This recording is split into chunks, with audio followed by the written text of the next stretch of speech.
sebelum kita masuk ke materinya, aku akan memperkenalkan diriku terlebih dahulu. Hello guys, kenalkan nama aku Nora Uswarotania Irfan.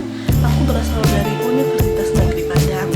Nah, aku akan menyebutkan NIM-ku yaitu 19060102. Nah, aku ini BP19 dan sekarang semester 3 guys. Nah, semenjak kuliah online ini, jadi perkuliahan itu dilakukan secara daring. Membahasnya tentang sejarah pemikiran ekonomi karena aku juga berjurusan ilmu ekonomi. Nah, dari jurusan ini ada yaitu mata kuliahnya tentang sejarah pemikiran ekonomi. Nah, kali ini aku juga kuliahnya di Universitas Negeri Padang.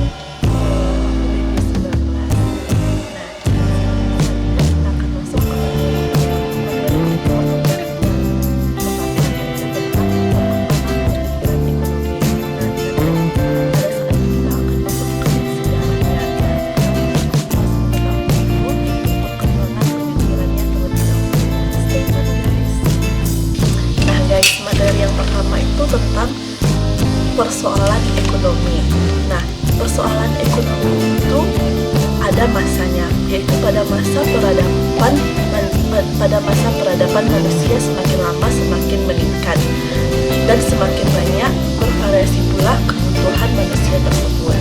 Akan tetapi alat untuk pemenuhan kebutuhan manusia sangatlah terbatas adanya. Karena ketidakseimbangan antara kebutuhan dan alat penawarnya, maka diperlukan sebuah ilmu yang disebut ilmu ekonomi. Nah, ilmu ekonomi inilah yang akan bisa membahas tentang alat-alat apa saja yang bisa dibutuhkan oleh manusia untuk memenuhi kebutuhannya agar menjadi seimbang, karena peradaban manusia itu semakin lama semakin meningkat dan bervariasi. Nah, kebutuhan manusia pun juga semakin bervariasi. Nah, dari ilmu ekonomi lah kita bisa mengetahui bagaimana cara untuk menyeimbangkan kebutuhan manusia. Nah, maka dari itu diterapkanlah ilmu ekonomi dapat memecahkan permasalahan pokok.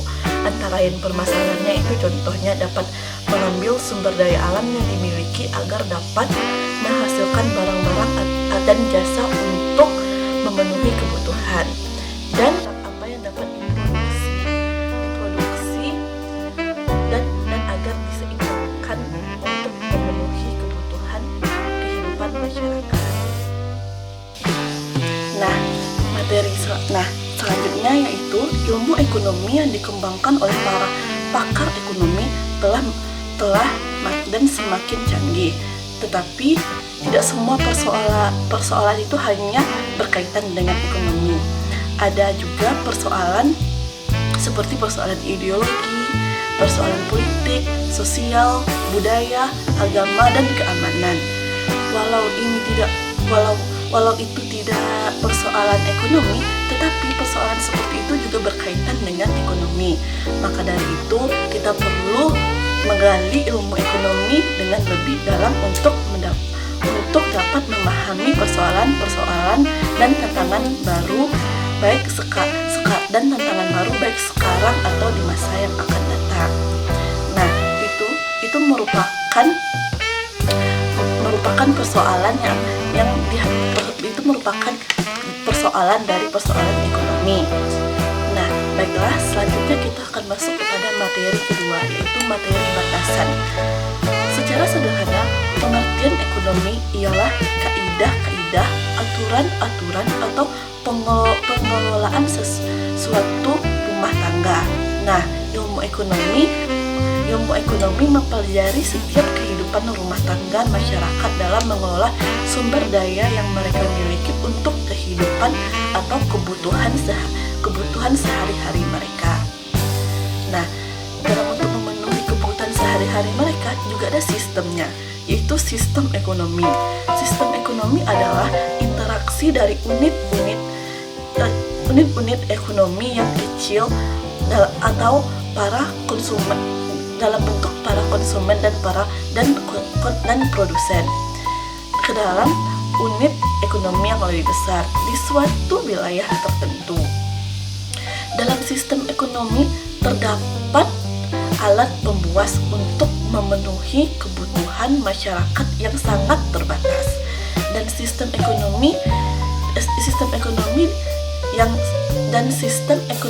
dianut tiap kelompok atau masyarakat itu pasti berbeda-beda.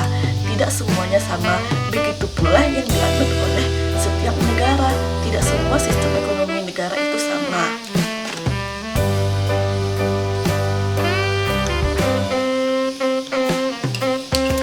Nah, guys, untuk sistem dan corak kepuasan pertama lebih banyak diserahkan pada kemauan orang per orang. Mengapa demikian? Harus orang per orang. Nah, itu tuh disebut dengan sistem liberal atau kapitalisme. Sedangkan sistem yang diatur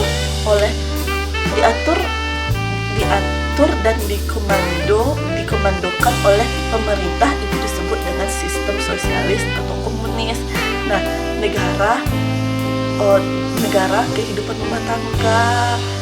rumah tangga itu bisa jadi mereka lebih memilih untuk sistem liberal atau sistem sosialis. Nah, tidak semua di dunia ini orang harus menganut satu sistem, karena setiap orang itu memiliki kebutuhan mereka yang berbeda-beda, dan mereka juga bisa memilih untuk menganut sistem yang mana yang mereka suka. Nah, selanjutnya kita masuk ke materi berikutnya ini, yaitu sistem perekonomian yang dianut oleh bangsa tidak semuanya sama. Itu tergantung kepada doktrin, mazhab atau aliran pandangan ekonomi yang dianut oleh bangsa atau kelompok tersebut. Seperti alirannya misalnya ada adat, kebiasaan, norma-norma, kepercayaan, ideologi, dan falsafah. Nah, untuk itu kita tidak bisa memaksakan satu orang itu untuk menganut satu sistem yang sama dengan sistem yang kita anut sendiri. Nah, karena aliran-aliran pemikiran ekonomi sangat banyak, maka diperlukan suatu mata kuliah khusus untuk mempelajari berbagai aliran pemikiran ekonomi tersebut. Nah, ini dia guys yang disebut dengan sejarah pemikiran ekonomi. Sejarah pemikiran ekonomi merupakan salah satu cabang ilmu ekonomi yang mempelajari perkembangan pemikiran ekonomi yang sejak awal peradaban manusia hingga pemikiran ekonomi sampai masa sekarang. Nah, yang lupa menjelaskan kalau ini jurusan ilmu ekonomi atau ekonomi pembangunan. Nah, selanjutnya kita akan masuk kepada materi yang ketiga, yaitu ruang lingkup. Nah, di ruang lingkup ini aku akan menjelaskan tentang adanya 16 bab yang akan aku jelaskan di dalam ruang lingkup ini. Nah, 16 bab ini maksudnya ada beberapa banyak pemikiran oleh para ahli tentang pemikiran tentang persoalan ekonomi. Nah, yang pada bagian bab pertama yaitu bab 1. Nah, di bab 1 ini kita akan berbicara tentang pendahuluan. Di pendahuluan ini berisikan tentang persoalan ekonomi dan batasan tentang ilmu ekonomi serta sistem ekonomi dan sejarah pemikiran ekonomi, dan juga terdiri dari ruang lingkup. Manfaat mempelajari perkembangan pemikiran ekonomi. Nah, itu yang dibahas dalam bab 1. Nah, selanjutnya kita masuk ke bab 2. Nah, pada bab 2 ini membahas pemikiran dari para ahli ilmu ekonomi pada era praklasik yang meliputi pemikiran ekonomi pada masa Yunani kuno. Nah, pada masa Yunani kuno itu disebut dengan era praklasik.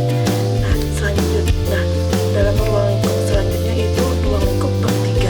Nah, di bab 3 ini membahas pemikiran pokok utama kaum klasik, yaitu pemikiran Adam Smith. Siapa sih yang nggak tahu dengan Adam Smith? Adam Smith ini pemikirannya berisi tentang kontroversial seperti hakikat manusia dan mekanisme pasar bebas. Nah, selanjutnya yaitu pada bab 4 kita lebih membahas pemikiran para tokoh klasik. Nah, seperti David Ricardo, Thomas Malthus, Jean-Baptiste Say, dan John Stuart Mill. Nah, selanjutnya yaitu bab 5. Nah, pada bagian bab 5 ini pemikiran tokoh itu tuh lebih kayak sosial komunis. Nah, di bab 5 itu mengetahui siapa-siapa aja tokoh-tokoh yang berpikiran sosial komunis. Nah, tadi pada bab 5 itu kan lebih terkhusus membahas siapa-siapa saja para ahlinya yang berpikiran tentang sosial komunis. Nah, kalau bab 6 ini lebih mengetengahkan pemikiran sosialis dari tokoh utamanya, yaitu pemikiran dari Karl Marx, terdiri dari kecamannya terhadap sistem liberal atau kapitalis, teori tentang pertentangan kelas, dan berbagai teori lain. Pada bab 7 ini pemikiran dari tokoh sosialis lainnya, yang merupakan pembahasan terhadap Marxisme, yaitu Lenin, kaum resionis, dan aliran kiri kayu. Nah, pada bab 8 ini lebih membahas bagaimana pakar-pakar dari kubu non-klasik seperti Jeffords, Wallace, Berger, dan Marshall. Nah, yang mematahkan serangan Marx terhadap sistem liberal yang diajukan kaum klasik.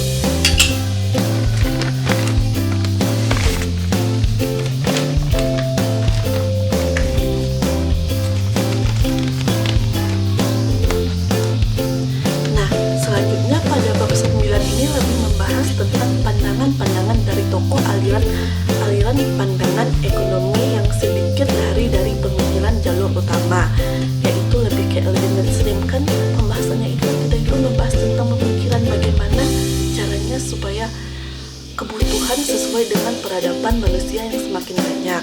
Nah, ada beberapa para ahli itu telah lari dari pemikiran utamanya. Nah, kalau pada bab 10 ini pandangan dari tokoh-tokoh aliran lainnya disebut dengan aliran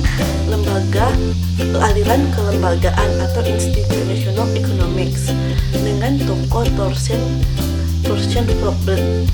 Nah, selanjutnya pada bab 11. Bab 11 ini lebih membahas pandangan-pandangan dari tokoh utama ekonomi modern, yaitu Keynes.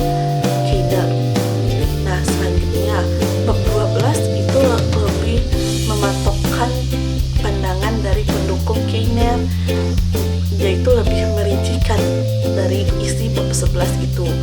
Nah, pada bab 12 ini pendukung Keynes baik yang non-Keynesian maupun yang pasca Keynesian.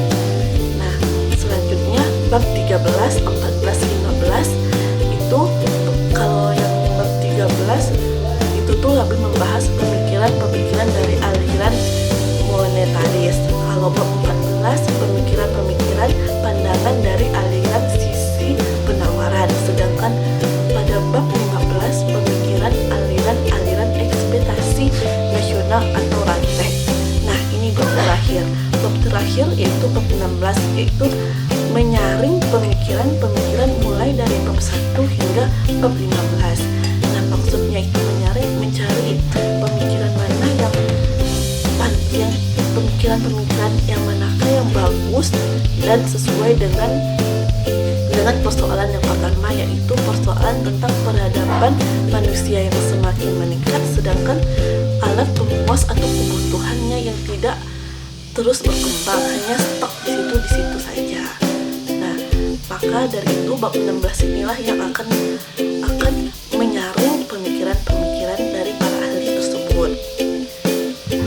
Nah, dan ini merupakan sesi terakhir atau materi terakhir yang akan aku sampaikan buat kalian semua. Nah, dengan mempelajari sejarah pemikiran ekonomi dan sistem-sistem perekonomian tersebut, kita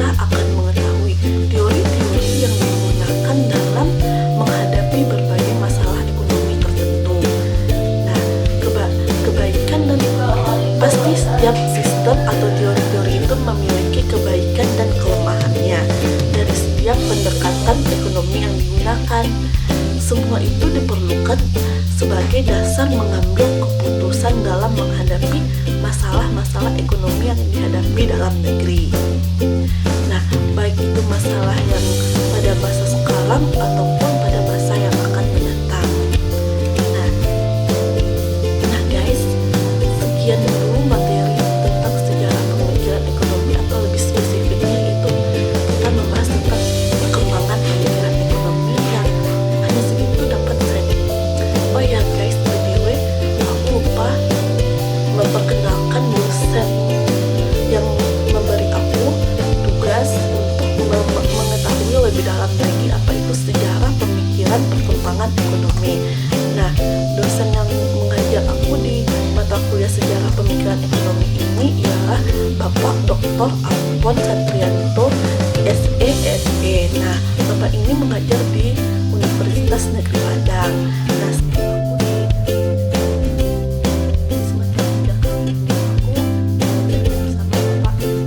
sekian materi yang dapat aku sampaikan. Semoga dengan materi ini kita semua bisa lebih mengetahui apa itu sejarah pemikiran ekonomi dan bagaimana ekonomi itu bisa berkembang menjadi lebih baik lagi. Nah, jika aku masih ada kekurangan atau ada kesalahan, mohon dimaafkan ya, karena aku masih pemula dalam